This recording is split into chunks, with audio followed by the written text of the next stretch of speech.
coming to the very ending panel, we are very lucky, actually, very fortunate that we have three very distinguished speakers and experts who have graced this occasion and agreed to come and speak here. To begin with, we have Justice Abhay Thipsay, who was a former judge at the Mumbai High Court and Allahabad High Court, and he has been a very strong voice and conscience for democracy and liberal causes. So we really welcome you and we really thank you for being here. May I invite you to come, please come on the stage.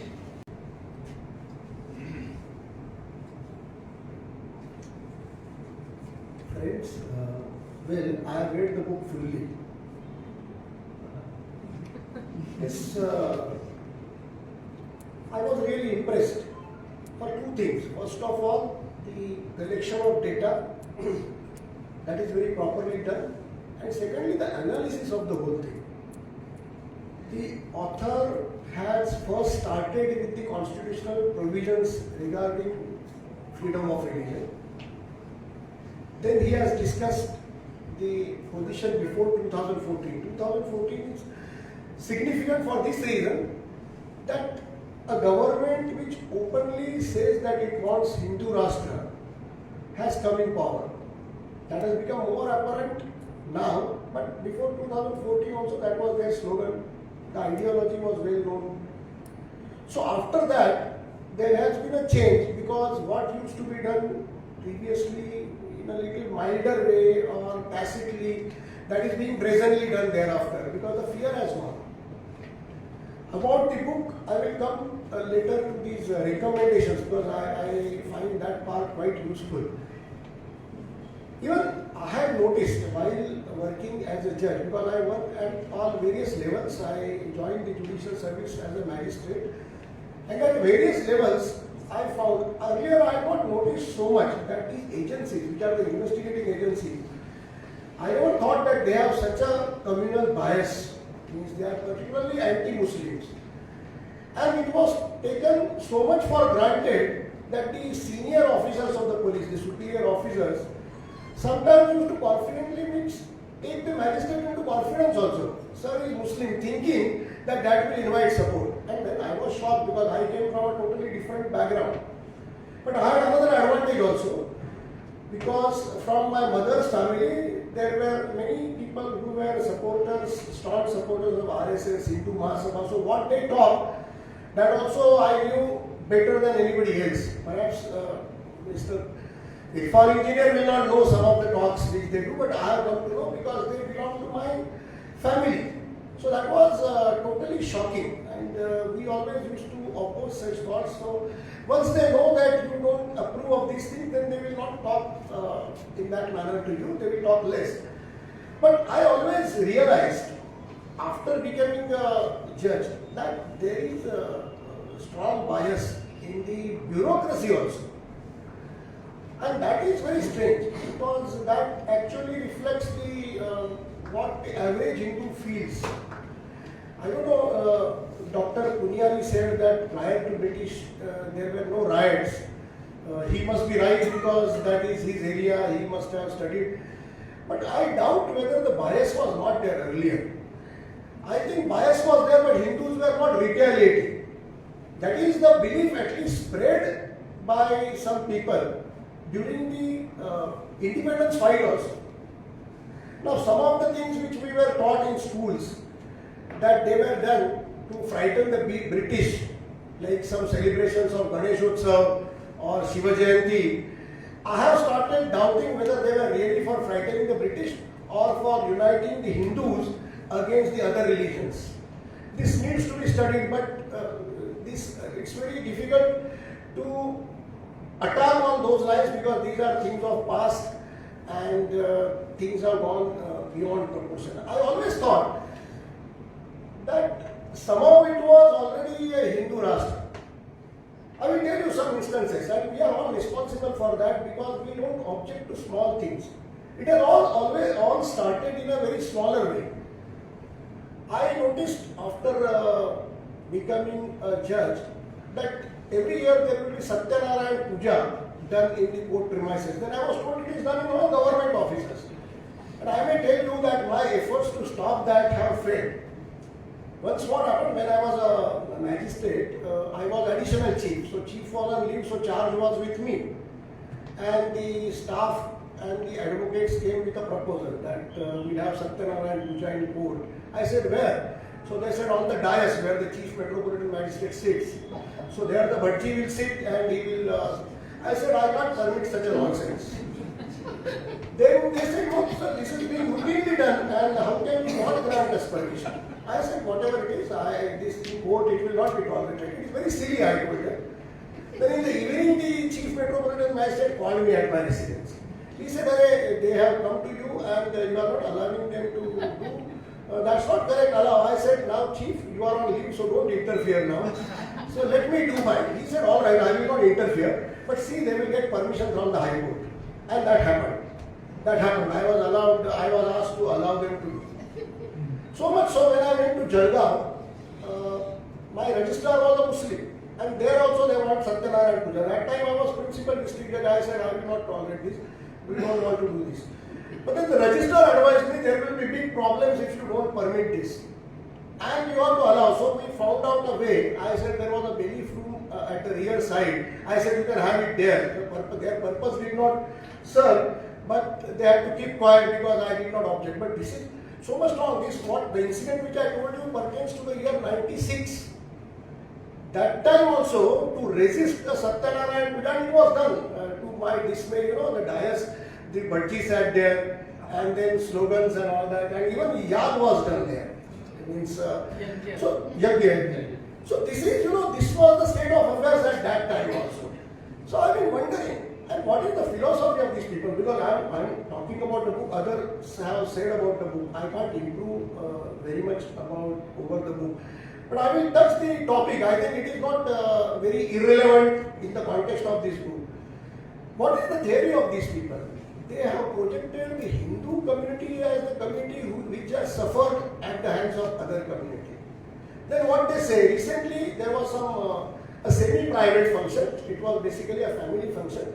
But some people had gathered there and one of them was very loudly saying that see, only two communities, two religions did not have their own bhumi. That is how he put it. These are their famous words. You must have be acquainted. So he said Jews and Hindus, they have no bhumi of their own.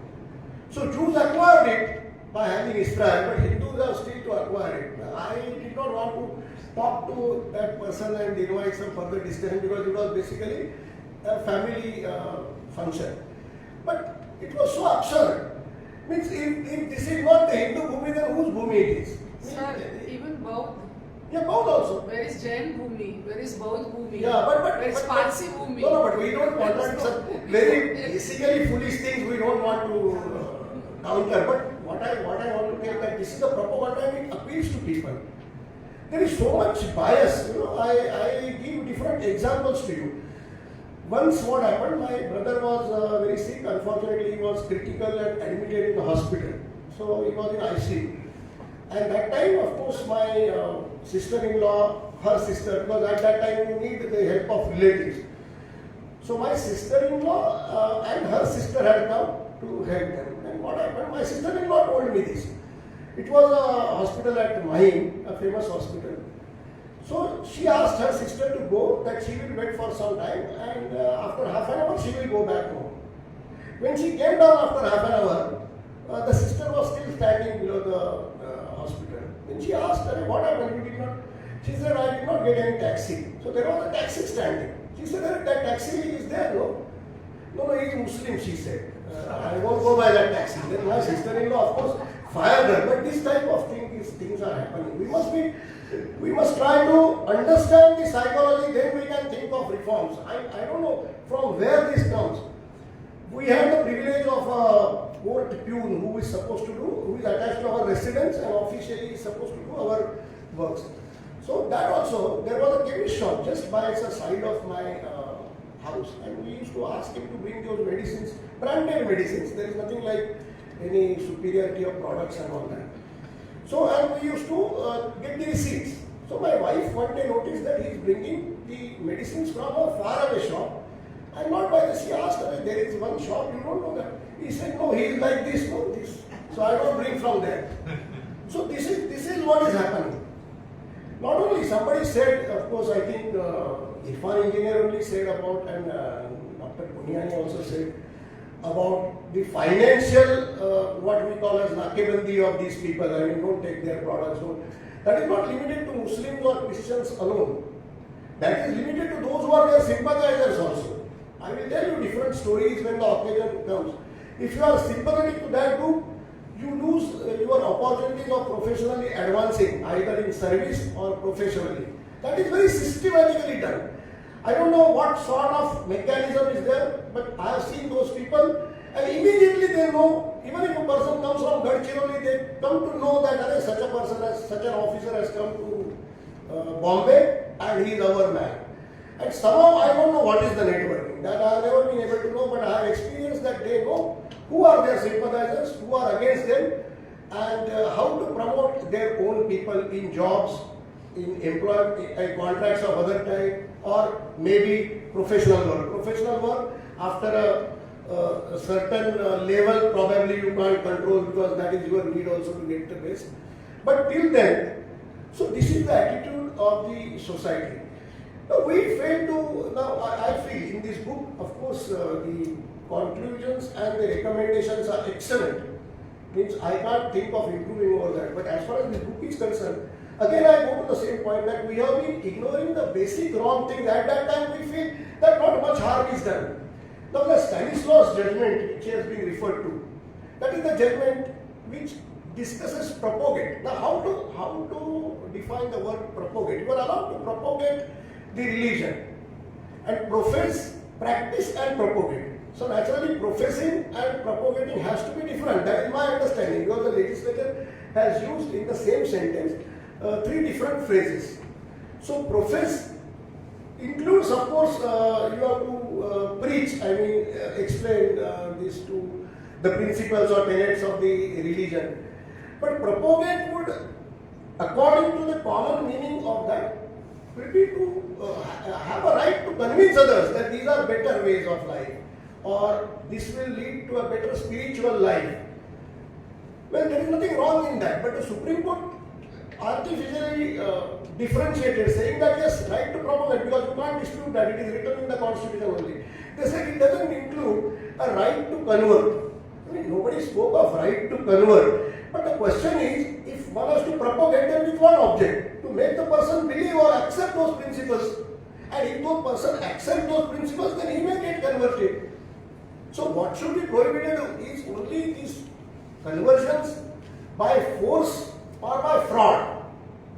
By teaching and by convincing a person that this is a superior way of life, or this will lead to a better life, it is actually, it should be allowed, because that is included in the word propagate. Now much has been said about the hatred of Muslims. I have experienced that there is great hatred against Muslims, but against the Christians also, because the charge of conversion is more against Christians. And Christians also, I did not know, because they got comparatively lesser publicity. I don't know. There were severe attacks against Christians, but that probably was not got in the picture by the press to that extent. I don't know why it is so. The another problem which I feel is, these beliefs are created perhaps in the childhood only. I was talking to a former minister from BJP who was known to me after he demitted office, which he was in the previous government. Once we are discussing, I was saying that all this hatred is created in the childhood. He said, yes, I do agree, because I now remember, since you speak, that when I was 5 years old, my mother used to tell me, don't go there, otherwise the Musliman will come and take you away. So this is how, the fear is created. I don't know where to start. I don't have any solution. I am just as innocent as you are. How to tackle this? I am not here to offer any solution, because I don't have. But we must think about it. Having realized that things happen this way, we must now think what is to be done. Now, there is a talk of changing the constitution, and I respect one person, Mohan Gopal. He was the director of National Judicial Academy, and number of times I have had interactions with him. I heard him saying that he said that there is no need to change the constitution, because by judicial pronouncements only it is becoming a Hindu Rashtra. Slight deviations like Hindutva, initially in some case, I think in one case there was success because votes were demanded on the ground of Hindutva. And I think one election was set aside, but later on Supreme Court said it's not in the name of religion because Hindutva is not a religion, it is a way of life. Now all these, all this brilliance, legal knowledge is used to take a particular view and then slowly that is cited as a precedent. I was in Allahabad High Court, I was at Lucknow. So Lucknow in the court premises there was a temple. And unfortunately what happened, for them, they did not succeed because the premises were changed, court premises were changed and there was a demand that here also, that new court premises also a temple should be constructed. That might have been successful, but the Muslim brothers were also very wise. They said we want a place for masjid also in the new premises. So then it was not done.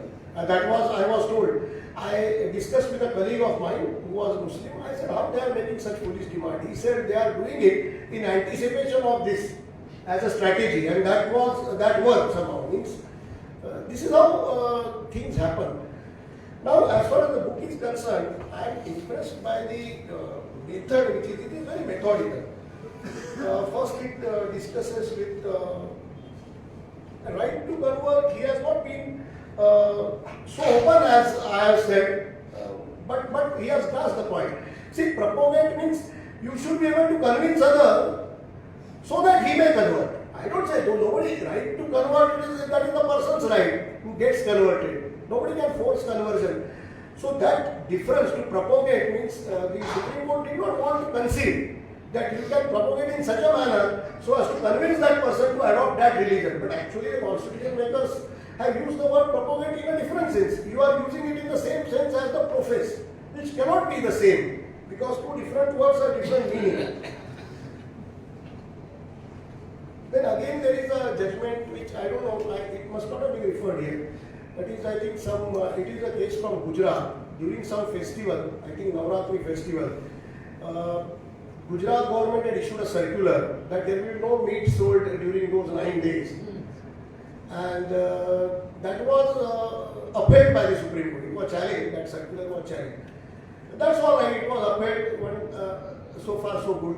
But what the Supreme Court observed is very strange, and we don't challenge those observations. We leave it, What the Supreme Court said that in our society, I don't remember the exact words, but the substance of that, where different groups and different cultures live together, we must show tolerance and all that. Now, I was surprised that who was to show tolerance? The Muslim people, that was their regular diet. Tolerance should have been, that advice should have been to the communities who did not tolerate selling of meat. But it was the other way. Means to ban that and advise others to be tolerant. Now that was the wrong thing. I don't want to discuss about the ultimate conclusion, whether it should be banned, but see the way of thinking. There are many judgments which were slightly siding towards this right, towards the Hindu Rashtra, towards Hindu superiority somewhere. I see many examples. I think these Hindus are afraid of Muslims. Somehow they have been made afraid. They have been told that there will be a danger to you. There will be a danger to nation. Unless you do harm to Muslims, they are going to harm you. I knew a person whom I thought very docile and all that. He was known to me since many years. And once I told him, I took it for granted that he will not have such radical views. I said, these people want to now do these riots and kill them. But he said, but sir, if we don't kill them, they are going to kill us. So this type of, he retired as a very senior bank officer. Once I was going to National Judicial Academy and the VIP lounge, we were sitting, this is long back when I was a judge, I think maybe in 2012 or something like that. So in the VIP, all were going for that function. National Judicial Academy was so different. High courts judges were coming, and there was one judge who was to be immediately appointed to the Supreme Court that we knew also that he is to be appointed. So a judge from Kerala was telling him stories. That time he was not so famous of this love jihad and all that. In all seriousness, I said, this is all lie, I don't accept this. But then we were 4 or 5, the others sided with him only. They said that, brother, you don't know the realities because you are not seen and this, that, so. There is no point because in such meetings we can't have that debate. We should have a debate officially, but these people will not come forward. The problem is if we challenge their basic principles and offer to have a debate, an informed debate, they will not come forward. What I feel, the recommendations, and it is marvelous, it is very subtly done. The legislations have been brought in such a manner, and that ironically they say freedom of religion act, when actually the title should be restriction on the right to freedom act. Because they are putting restrictions on that actually, and they say right to. So these, I will straight away come to the recommendations. Hate speeches, of course, one thing can be done is that to file these petitions, public interest litigation, insisting on that case, these offences should be registered. I think many people are doing that also. Recently, I am associated with this APCR, Association for Protection of Civil Rights. Recently, we succeeded in getting 2 cases registered against some leaders for their speech which they gave recently in the context of that violence at Mira Road. So these examples, of course, they are very meticulously given. Conclusion also, I can't find any fault with that, or do not think that any improvement is required in that. But as far as conclusions, one thing is recommendations. Anti-conversion laws should be repealed. They were there, or at least the rigor of that should be diluted. I fail to understand. Anti-conversion laws means forcibly as it is you can't convert, because that will be offending so many provisions of law. One thing is very debatable, it is rather philosophical, but I would like to speak what I feel. Some persons say that spiritual life, if you believe that you will have a better spiritual life, then only conversion should be permissible. But that also I doubt. We say if you have a better life, I don't know why it should be restricted to spiritual. It should be an informed decision, because I know that many people during the Mughal region or this regime, or when Muslim rule was there, many people from the Hindu lower caste might have gone voluntarily to Islam to have a better status in society. That is strictly not spiritual, but it definitely improved their life. So, what I would say that only fraud and force, only these two should be prohibited. Otherwise, a mature adult who can contract has the wisdom to decide whether he can take a particular decision on that, and unnecessary restrictions on that should not be there. And any provisions in those laws, they should be repealed. Anti-cow slaughter, that is also a very serious problem. What has happened, there is a committee constituted by the High Court and the state government that is supposed to monitor the animal welfare laws, the implementation of animal welfare laws. Most of them are just after the protection of cows only, and every day some complaints are received. Thankfully, I don't have to deal with them personally.